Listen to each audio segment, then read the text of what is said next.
Hello, hello, my friends. It's Mrs. Nancy back with you again for what we hope is the last time, because we've got the very exciting news that a week from this Sunday we'll be having Pi Day. That'll be on the 14th, and you're all invited to that to come and have some fun. And then on the 21st, we will actually be in person for Sunday school, which I'm really looking forward to because there are all kinds of fun things I wanted to do with you, which I could not do because of being recorded. But you know what? This has really helped us all get through, I think. Today we're talking about wandering in the wilderness. And I don't know if you've heard any of the messages that Pastor has sent out, but we call this period when we couldn't really worship together being in the wilderness. Well, this is what it refers to. We talked about Moses bringing the people out of slavery in Egypt,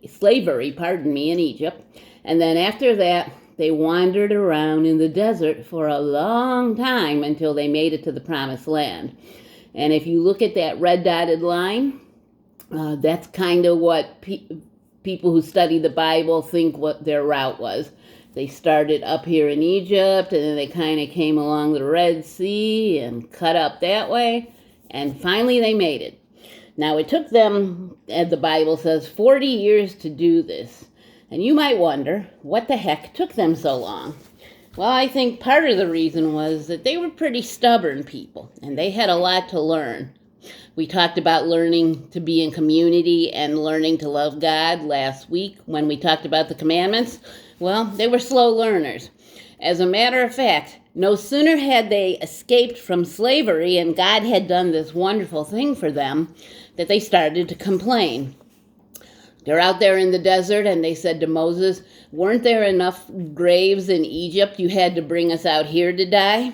So they didn't sound real happy, did they? So they complained about everything.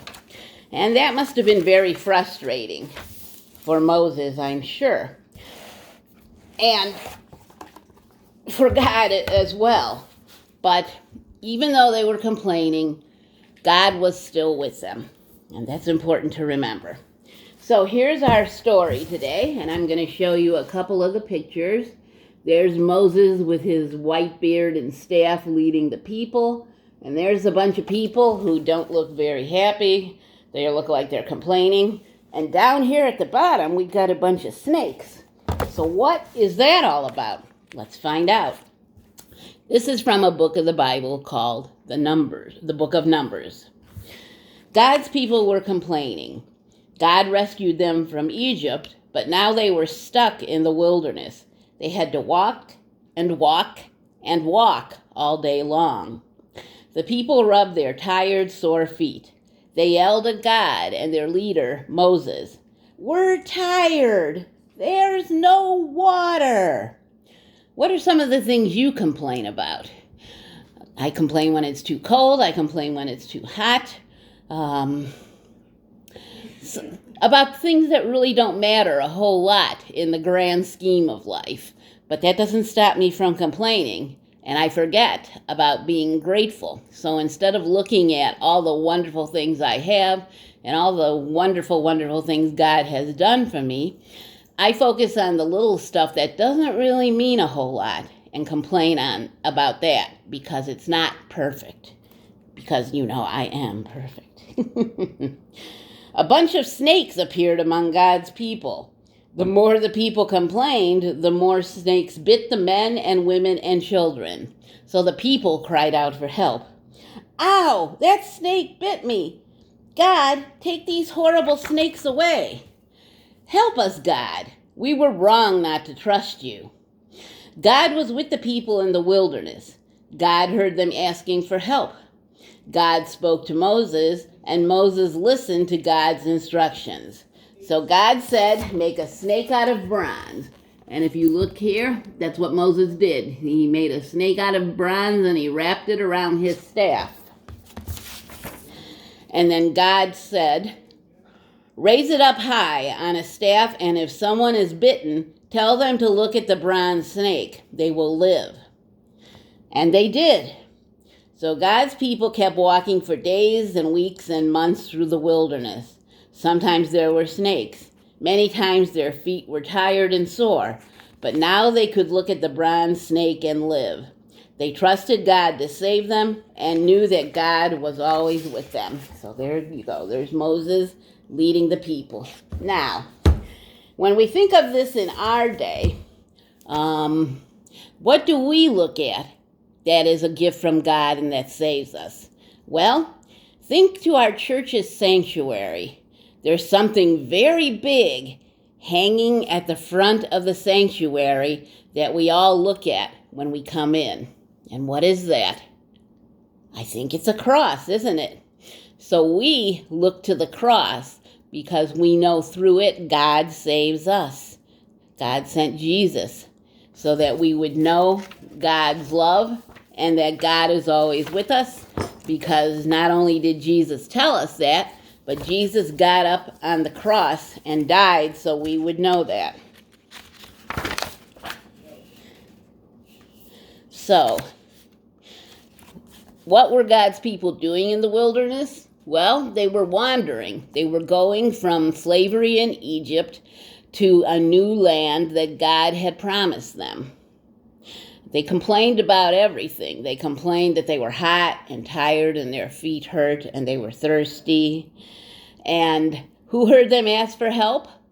God did. God heard them. And so God gave Moses a way to help them. So what do you complain about? Do you complain about school? Do you complain about your brothers and sisters? Do you complain about having to do chores around the house? You know, we all complain about stuff. I don't like doing chores around the house either. But if no one does them, there's no one else to do them. So if I don't do them, they don't get done. And with having 2 cats shedding a lot of hair, things would get really messy in a while. So what helps me trust in God? Well, what helps me trust in God is I look back. I look back and see all the things that God has done for me. Now, there's another book in the Bible called the Book of Psalms. It's all different kinds of prayers to God. And in some of the prayers, they keep talking over and over and over again about how God saved them from slavery in Egypt, because these were written a long time after that. So whenever the people got discouraged or the writer of the Psalms got discouraged, they looked back at everything God had done for them. And it helped them to forget to complain and to remember to be grateful, because gratitude really changes things. If you look at your life with an attitude of gratitude, you don't think of all the things you don't have, but you are happy with and grateful for the things you do have. You don't think of everything you can't do, but you're happy and grateful for all the things that you can do. Now, we've been seeing that a lot lately, haven't we? Things have been really different. For a while, we couldn't go to school at all. And some schools still aren't in person. And when we go back to school, we've got to wear masks. I don't know if you have plastic dividers at your school, but you have to wear your mask and you have to sit so many feet apart and you have to wash your hands all the time. And I bet that gets really old for you guys. But look at it this way, how wonderful that we have masks and that we have hand sanitizer and soap that gets our hands clean and washes away all the viruses. And we have things like plastic dividers that keep us safe. And think about if we didn't have computers and Zoom. I know it sounds pretty good that we wouldn't have been able to go to school at all, but it's actually a better thing. I think if you hadn't had school at all, you would have gotten bored in a hurry. And it was the same thing with church. You know, a lot of people have been really sad that we haven't been able to worship in person. We've had a small service at 8:30 and then in the parking lot. You may have come with your family in your cars, and I remember some of you used to come out of your cars for the children's sermon, and then we go to Sunday school. But now, and starting in a couple weeks, we'll be able to go back and worship inside.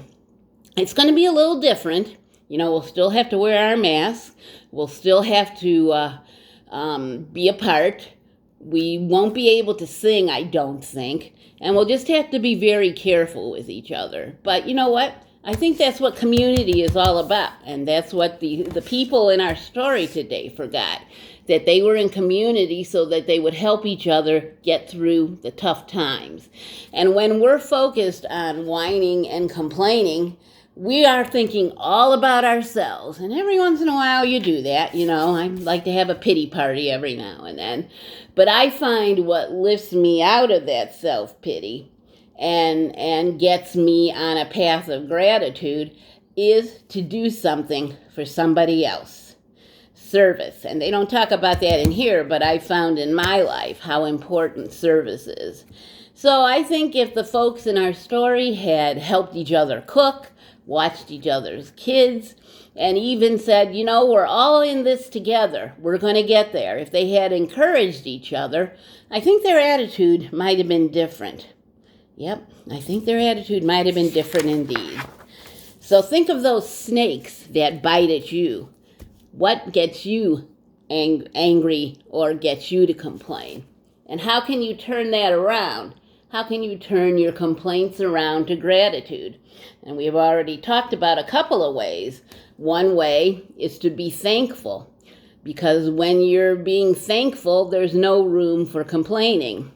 Another way is to reach out and help others, because when you're helping others in need, you don't think so much about yourself and what you don't have, but you realize how much you have. And the best way, I think, is to remember that God is always with us.